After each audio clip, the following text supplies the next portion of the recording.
Sarah Martinez wiped the sweat from her forehead as another dusty pickup truck pulled away from pump number 3.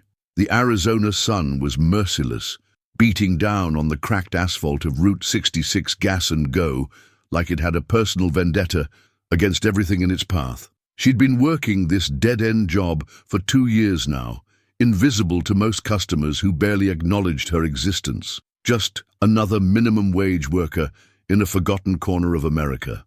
But what they didn't know, what nobody could ever know, was that less than 3 years ago, Sarah Martinez didn't even exist.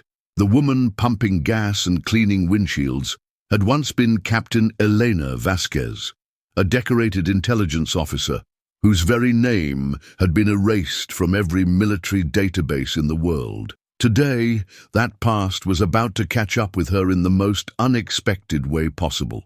The morning had started like any other, with the familiar routine of opening the station, checking inventory, and preparing for another day of anonymity. But by afternoon, everything would change forever. The black sedan pulled up to pump number 2 at exactly 2:47 p.m., its government plates barely visible beneath a layer of desert dust. Sarah kept her head down, focusing on the inventory clipboard in her hands, but her peripheral vision caught the rigid posture of the man stepping out of the driver's seat. Military bearing was something you never forgot how to recognize, even when you were trying desperately to forget everything else about that life. The passenger door opened, and a second figure emerged, taller, older, with silver hair catching the afternoon light and ribbons on his chest that told stories of decades in service. Sarah's blood ran cold as recognition hit her like a physical blow. She knew that silhouette, had seen it countless times in briefing rooms and secure facilities across 3 continents, where decisions were made that could reshape nations. General Marcus Thompson, former head of Special Operations Command, now serving as Deputy Director of Defense Intelligence. The man who had personally signed her death certificate and buried her existence so deep that even her own mother believed she was gone. Thompson moved with the measured steps of someone accustomed to command, his eyes scanning the gas station with the automatic threat assessment of a career military officer who had survived 3 wars and countless covert operations. Sarah turned away, pulling her baseball cap lower over her face and positioning herself behind the fuel pump display. But it was too late. Something had caught his attention. Maybe the way she moved, with unconscious tactical awareness. Maybe some unconscious habit that 2 years of hiding couldn't completely erase from muscle memory. Their eyes met across the dusty forecourt, and Sarah watched as recognition dawned on his weathered features like sunrise over a battlefield. His face went through a series of emotions in rapid succession. Shock, disbelief, then something that looked almost like relief mixed with profound regret. For a moment that stretched like eternity, neither of them moved. Then, slowly, deliberately, General Thompson straightened his spine, brought his heels together with military precision, and raised his right hand to his forehead in the sharpest salute Sarah had ever seen from any officer at any rank. The effect was immediate and electric, rippling through the gas station like shock waves from an explosion. Every person within 50 yards stopped what they were doing, frozen by the impossibility of what they were witnessing. The truck driver filling up at pump 4 dropped his credit card, which clattered on concrete with metallic finality. The teenage cashier pressed his face against the store window, his mouth hanging open as he tried to process what was happening. Even the stray dog that had been sleeping in the shade suddenly lifted its head, sensing the tension that had transformed the ordinary afternoon into something extraordinary. A 3-star general doesn't salute gas station attendants. Not ever. Not unless there's something the rest of the world doesn't know, something that changes everything about who you think you're looking at. Sarah stood frozen, her hand still gripping the clipboard with such force that her knuckles had gone white, watching as Thompson held that perfect salute for what felt like an eternity. When he finally lowered his hand, he took 3 steps forward, his voice carrying clearly across the silence that had fallen over the entire station. "Captain Vasquez," he said, And those two words shattered the carefully constructed lie that had been Sarah Martinez's entire existence, like glass hitting concrete. "I've been looking for you for a very long time." The story of how Captain Elena Vasquez became Sarah Martinez began on a scorching July morning in Kandahar province, Afghanistan, when the temperature was already climbing toward 120 degrees before sunrise. Operation Nightfall was supposed to be routine, a simple intelligence-gathering mission targeting a Taliban weapons cache hidden in the mountains outside Spin Boldak, the kind of operation Elena's unit had executed dozens of times before. Elena's team, codenamed Ghost Unit, consisted of 5 of the most highly trained operatives the military had ever produced, specialists who could disappear into hostile territory for months at a time. They specialized in deep cover operations, spending extended periods embedded in enemy territory, gathering intelligence that couldn't be obtained through conventional surveillance or satellite imagery. Elena herself was a linguistic prodigy who spoke fluent Pashto, Dari, and Arabic, with enough cultural knowledge and local customs training to pass for a native in most situations across Central Asia. But on July 15, 2022, everything went wrong in ways that would reshape her understanding of who could be trusted and who wanted her dead, forcing her to question everything she thought she knew about loyalty, duty, and the country she had sworn to protect with her life. Ghost Unit had been tracking weapons shipments for 3 months when they received orders to infiltrate a compound near the Pakistani border, following intelligence that suggested major terrorist operations were being planned. The intelligence suggested the location housed not just weapons, but detailed plans for attacks on American soil, information too valuable to risk losing to an airstrike that might destroy crucial evidence. Elena's team went in under cover of darkness, using infiltration techniques perfected over years of clandestine operations in hostile territory. What they found inside that compound wasn't weapons or terrorist plans or anything resembling the intelligence they had been briefed to expect. It was a fully equipped communication center, complete with satellite uplinks and encrypted channels that were definitely not Taliban technology or anything that insurgents could have acquired through normal means. The equipment was American-made, military-grade, and according to the serial numbers Elena photographed with her specialized camera, it had been reported destroyed in a convoy attack 6 months earlier. Someone with high-level access was selling advanced military communications equipment to America's enemies, creating a pipeline of technology that could compromise operations worldwide. And the paper trail Elena discovered led directly back to contractors working for the Department of Defense, companies with billions in government contracts. Elena transmitted her findings back to base using the emergency protocol, uploading photographs and detailed intelligence through a secure satellite link that connected directly to Special Operations Command headquarters. The response came back within hours, but it wasn't the extraction order she expected or the urgent investigation she thought such explosive evidence would trigger.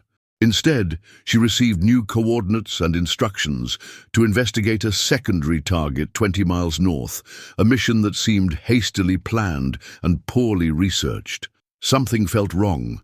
The timing was too convenient, the new mission parameters too vague, and the communications protocols were slightly different from standard operating procedures. Elena had spent enough years in the field to trust her instincts, and every instinct she had developed through 7 years of active duty was screaming danger in a way she had never experienced before. She made a decision that would save her life, but cost her everything else she had ever cared about. Instead of following the new orders, she led her team to a fallback position in the mountains and waited, watching through night vision scopes as events unfolded that would change her understanding of everything. At exactly 0300 hours, she watched through night vision scopes as 2 American helicopters appeared over their original target coordinates and unleashed enough firepower to level a city block, destroying any evidence of what Ghost Unit had discovered. The official report stated that Ghost Unit had been eliminated in a Taliban ambush while attempting to extract stolen military equipment from a heavily fortified compound. 5 body bags were flown home to grieving families who were told their loved ones had died heroes defending American interests. 5 flag-draped coffins were buried with full military honors in ceremonies attended by high-ranking officials who praised the ultimate sacrifice made in service to country. But Elena Vasquez had watched those helicopters fire on empty ground while her team remained hidden in the rocks above, witnessing the deliberate destruction of evidence that could have exposed corruption reaching the highest levels of government.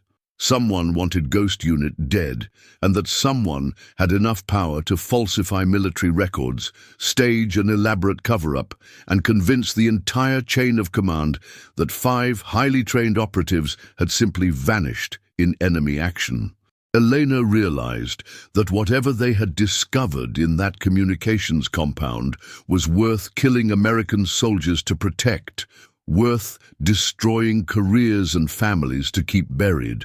The next morning, as she watched smoke still rising from the bombed coordinates, she made the hardest decision of her life. She destroyed her radio, buried her uniform and identification in the desert sand, and began the long journey toward a new life as someone who had never existed, officially dead, but very much alive. Creating a new identity required skills Elena had learned in intelligence training, but using those skills to disappear from her own government was something entirely different and infinitely more dangerous.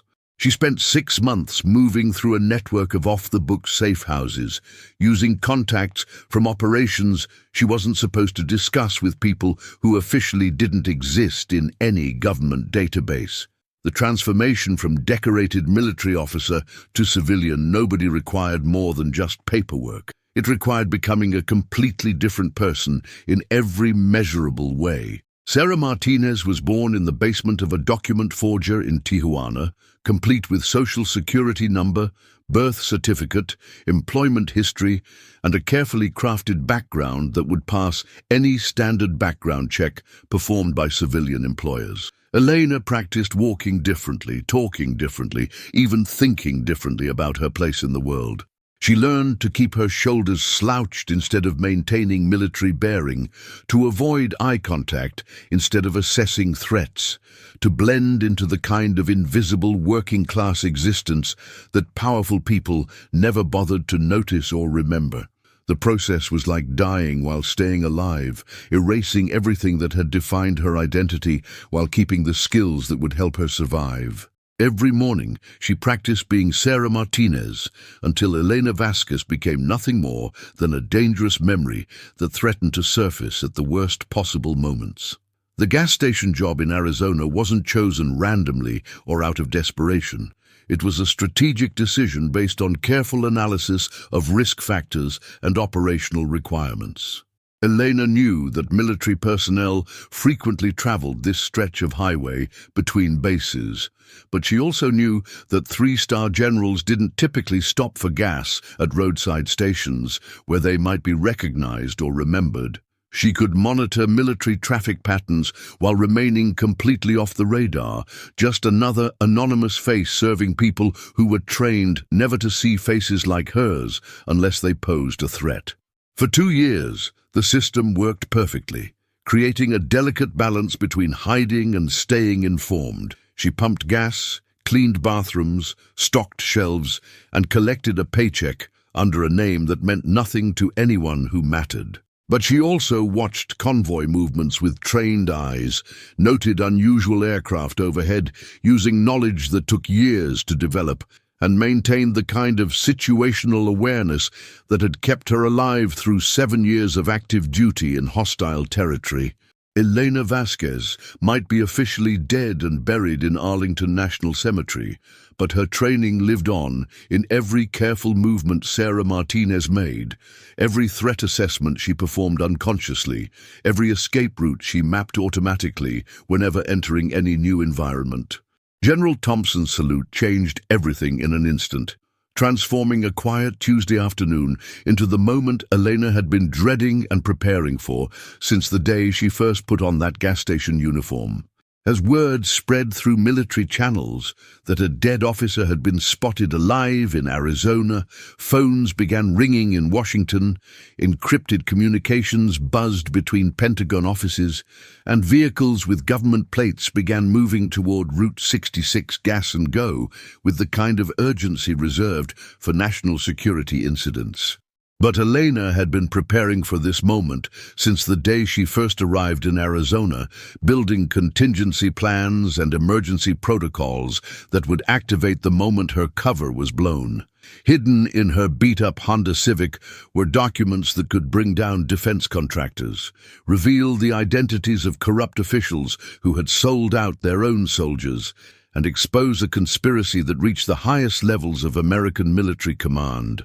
The dog tags she wore beneath her gas station uniform weren't just sentimental keepsakes connecting her to a life she could never fully abandon. They were encrypted with location coordinates that led to evidence caches hidden across 3 states, insurance policies that could topple governments if the right people knew where to look. The woman they thought was just pumping gas had spent 2 years building the kind of leverage that could either guarantee her safety or ensure her destruction, depending on how the next few minutes played out. Thompson approached slowly, his hands visible and empty, speaking in the calm tones of someone who understood that the wrong word could trigger a response he wasn't prepared for or couldn't control. "Captain, I need you to know that there are people in Washington who have been working to clear your name since the day we lost contact with Ghost Unit. The investigation into your last mission has revealed things that go far beyond what happened in Afghanistan, things that connect to ongoing operations and current threats to national security." Elena listened while keeping her escape routes mapped, her body positioned to reach her car in under 10 seconds, her mind running through contingency plans she had rehearsed hundreds of times. Thompson continued, his voice carrying the authority of someone who had earned the right to be trusted through decades of honorable service. "The communications equipment you found wasn't just being sold to the Taliban or other terrorist organizations. It was being used to coordinate attacks that would justify increased military spending and extended operations, creating a cycle of violence that benefited certain contractors and officials. The people responsible knew that Ghost Unit was close to exposing them, so they tried to eliminate the only witnesses who could connect the evidence to specific individuals." His words carried the weight of truth, but Elena had learned through bitter experience not to trust anyone, not even the people who were supposed to protect soldiers like her from exactly this kind of betrayal. The moment of decision arrived as Thompson extended his hand, offering her a choice between continued exile and returning to fight the battle she'd been forced to abandon when her own government tried to kill her. Elena looked around at the gas station that had been her refuge for 2 years, at the simple life she'd built from nothing using skills she never thought she'd need, at the customers who had never known they were being served by a ghost who officially didn't exist. She thought about her teammates, scattered across the world under assumed identities, living with the same burden of knowledge that had driven her into hiding. Then she reached beneath her uniform and pulled out the dog tags that had never left her neck, despite every risk they represented, holding them where Thompson could see the unit designation that officially didn't exist in any military database. "Ghost Unit was never disbanded, General," she said, her voice carrying the authority of someone who had never truly stopped being a soldier despite 2 years of pretending otherwise. "We've been waiting for someone we could trust to help us come home and finish what we started." Thompson nodded, understanding passing between them like electricity, the recognition that some battles are worth fighting regardless of personal cost. The gas station attendant named Sarah Martinez walked to her car, opened the trunk, and began assembling equipment that hadn't seen daylight in 2 years, but had been maintained with military precision. Captain Elena Vasquez was about to return from the dead, And she was bringing evidence that would shake the Pentagon to its foundation and finally bring justice to those who had betrayed their oath to protect American soldiers.